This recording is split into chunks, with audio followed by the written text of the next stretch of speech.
baliktad naman. Nakatira ko dito sa malayo sa dagat. Nagbiyahe ka pa ng ilang oras bago mo makita yung dagat.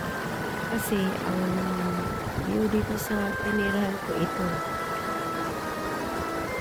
mga sapa, tapos yung mga kahoyan. Pero part ko siya. Tingnan nyo guys, ang linis-linis, no? Walang mga basura, yung mga basura, wala, ang linis dito.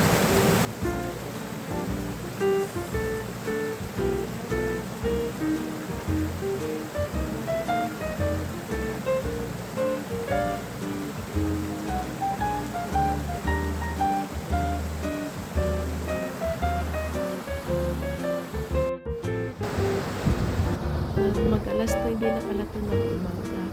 Kasi ano pa siya, madilim. Ganito kasi pag winter dito, kunti lang yung araw. I mean, kunti lang yung daytime. Kasi pagdating sa alas 3, gabi na naman. So, parang kagising mo lang, gabi na naman. Ako sa probinsya namin ko sa Philippines, nakatira ko sa tabing dagat.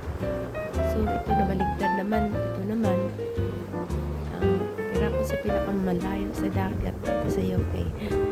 So, ang sabi nila, dito sa lugar na tinirahan ko, ito yung pinakamalamig na lugar.